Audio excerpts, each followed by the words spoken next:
El océano no protegerá a Estados Unidos de las consecuencias del conflicto, advierte el canciller ruso Sergei Lavrov, al tiempo que agradece a Pekín su postura equilibrada durante la visita del emisario chino para asuntos euroasiáticos Li Hui a Moscú. Mientras Rusia y sus aliados propenden por salidas diplomáticas, un notable candidato demócrata a la máxima magistratura estadounidense ha advertido que el conflicto ha sido mantenido por Washington en su intento por deshacerse del presidente de Rusia, Vladimir Putin, y de debilitar al ejército ruso. ¿Estará esta temeraria actitud de Biden elevando seriamente el riesgo de una confrontación directa entre las potencias? Los detalles, a continuación.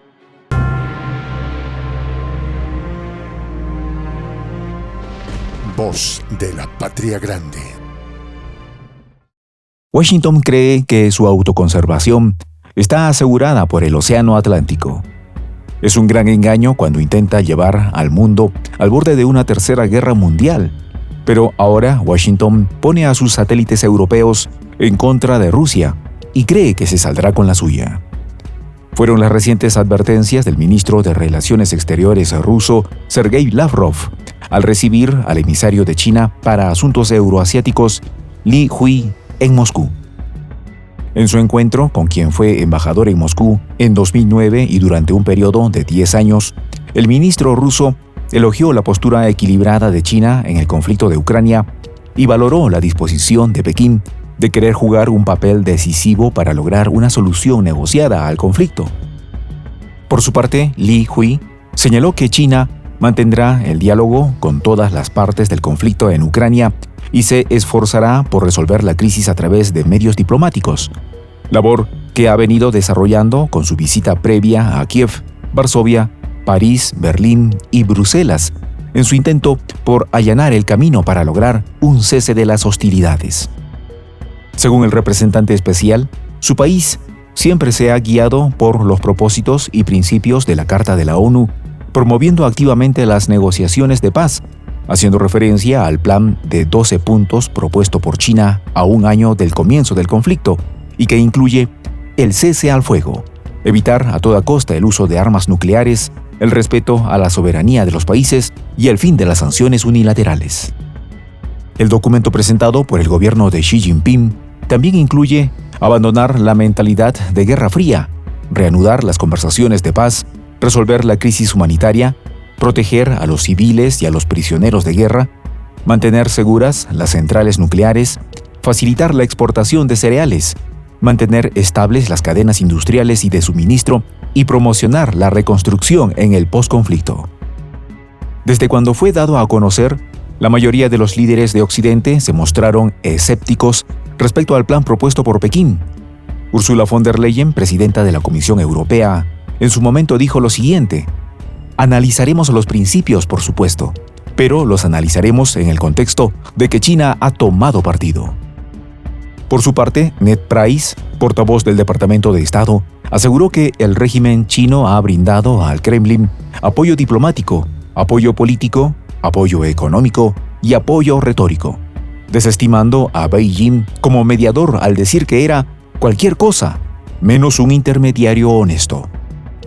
Una vez finalizado el encuentro entre Lavrov y Hui, el gobierno ruso publicó un comunicado en el que recordó que los aliados occidentales de Ucrania se han opuesto a la solución diplomática propuesta por China para poner fin al conflicto en Ucrania, resaltando los graves obstáculos planteados por Kiev.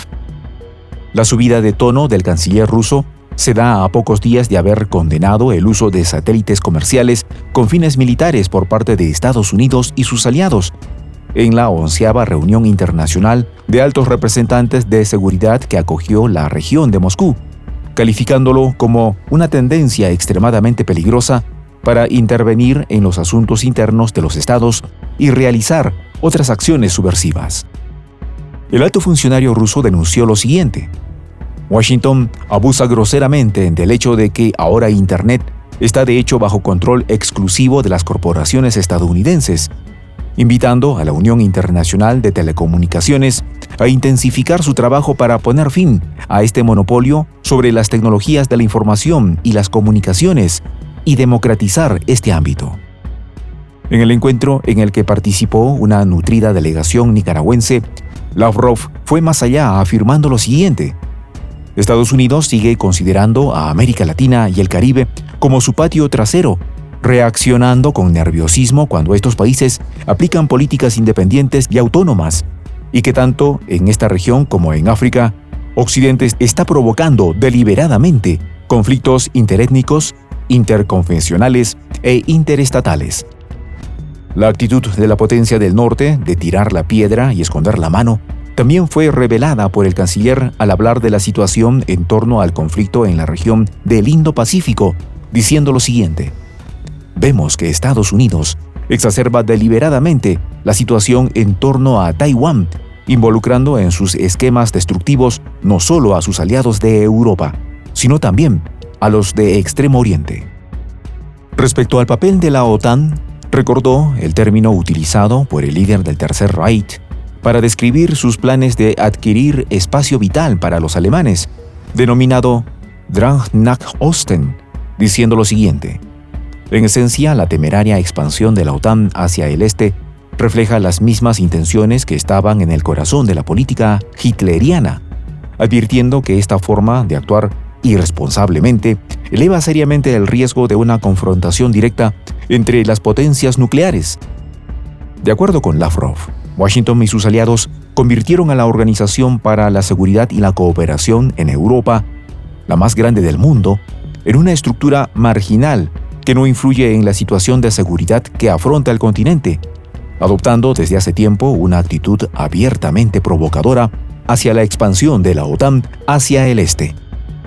El canciller finalizó advirtiendo lo siguiente: nuestros adversarios también están subiendo la apuesta porque el intento de doblegar a Rusia a manos de los ultranacionalistas ucranianos se convirtió en parte integrante de su línea general para la reactivación de un orden mundial unipolar,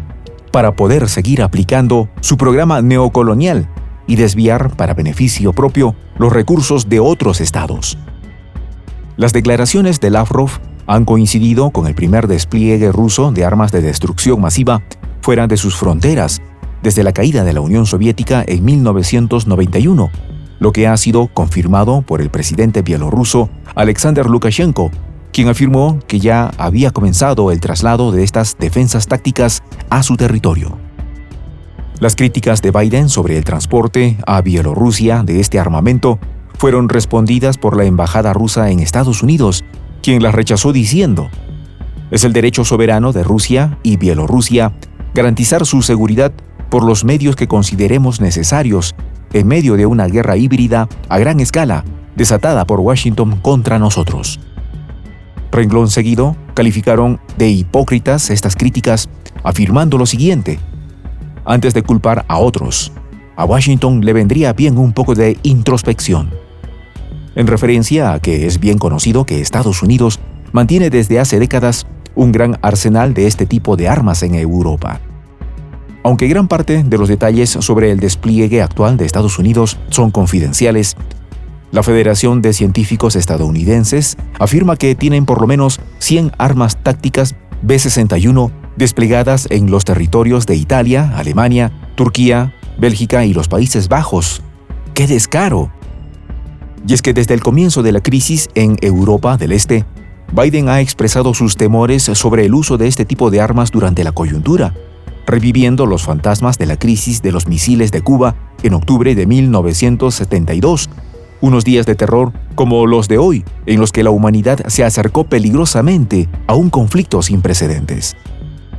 Una negociación entre Nikita Khrushchev, primer secretario del Comité Central del Partido Comunista de la Unión Soviética de la época, y John F. Kennedy, presidente de los Estados Unidos, ayudado por su hermano el fiscal general Robert Kennedy, permitió desescalar el conflicto, evitando la Tercera Guerra Mundial.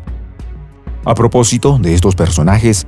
Robert Francis Kennedy Jr., sobrino del expresidente e hijo del exfiscal, se está presentando como candidato a la nominación demócrata para las elecciones presidenciales y ha denunciado que tanto el presidente Joe Biden como el establecimiento estadounidense mienten cuando afirman que Rusia lanzó su operación militar sin motivo alguno, aduciendo que el conflicto fue provocado por Occidente en el marco de un plan estratégico para la expansión del imperio. En declaraciones dadas a Fox News, Kennedy Jr. manifestó lo siguiente: las raíces del conflicto en territorio ucraniano deben buscarse en la conspiración y en la fantasía geopolítica neoconservadora de Washington, en su intento por deshacerse del presidente de Rusia, Vladimir Putin, y de debilitar al ejército ruso. Recientemente, en All In Podcast, Kennedy Jr. aseguró que, de ser elegido presidente estadounidense, impulsará un alto al fuego inmediato, posición que se alinea con la del candidato republicano más opcionado, Donald Trump, lo que parece indicar que las maniobras disuasivas del gobierno ruso para evitar un escalamiento en la confrontación están rindiendo sus frutos. Soy el Juan José del Castillo, director del canal Prensa Alternativa. Si quieres ser parte de la comunidad de la Patria Grande, suscríbete a nuestro canal. Si es que quieres que te lleguen las notificaciones cada vez que subimos un video, activa la campanita. Si quieres apoyar a nuestro canal económicamente, puedes hacerlo a través de PayPal. El enlace está en la descripción del video. A nombre del equipo de Prensa Alternativa, me despido con esta expresión en el quechua milenario, Tupananchis Kama, cuya traducción es hasta volvernos a encontrar.